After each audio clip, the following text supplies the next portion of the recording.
आंवला नवमी की कथा। जय श्री हरि विष्णु। आप सभी भक्तों का स्वागत है। मां भगवती और भगवान विष्णु की कृपा आप और आपके समस्त परिवार पर सदैव बनी रहे। आज हम सुनेंगे आंवला नवमी की पावन कथा, जो कार्तिक मास के शुक्ल पक्ष की नवमी तिथि को मनाई जाती है। इसे आंवला नवमी, अक्षय नवमी या कूष्मांड नवमी भी कहा जाता है। इस दिन आंवले के वृक्ष की पूजा का अत्यंत महत्व बताया गया है, क्योंकि भगवान विष्णु का वास स्वयं आंवले के वृक्ष में माना गया है।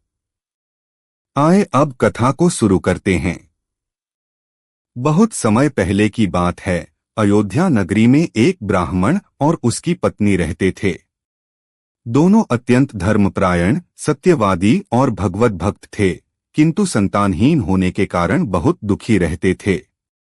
दोनों ने भगवान विष्णु की आराधना की, व्रत रखे, दान दिए, परंतु उन्हें कोई संतान प्राप्त न हुई।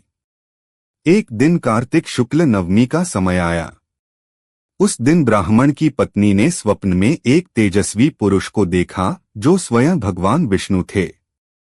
उन्होंने कहा, हे सुमति, यदि तुम कल प्रातः आंवले के वृक्ष की पूजा करके उसके नीचे भोजन करोगी तो तुम्हारे समस्त पाप नष्ट होंगे और तुम्हें उत्तम संतान की प्राप्ति होगी। सुबह होते ही ब्राह्मणी ने स्नान किया, शुद्ध वस्त्र धारण किए और पति सहित आंवले के वृक्ष के पास पहुंची।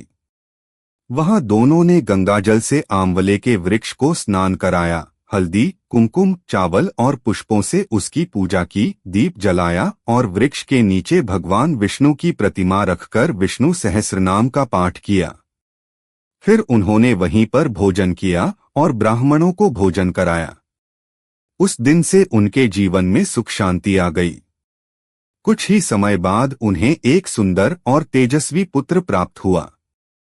अब जानते हैं आंवला नवमी का क्या महत्व है।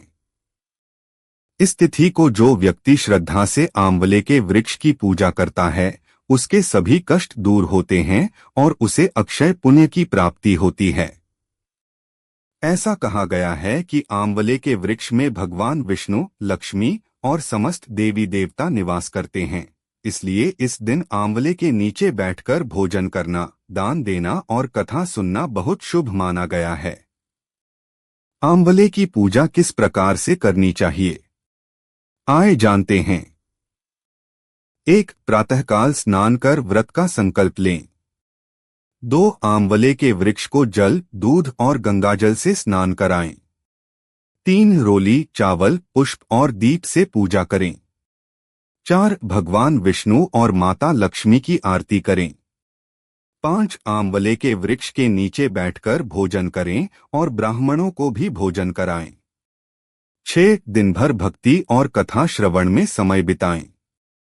इसके फलस्वरूप जो भक्त आंवला नवमी का व्रत करता है, उसे आयु, आरोग्य, धन, संतान और मोक्ष की प्राप्ति होती है। उसके सभी पाप नष्ट हो जाते हैं और उसे विष्णुलोक की प्राप्ति होती है। इस प्रकार आंवला नवमी की पूजा और कथा सुनने से मनुष्य के जीवन में सुख, समृद्धि और सौभाग्य आता है। जय श्री हरि। धन्यवाद।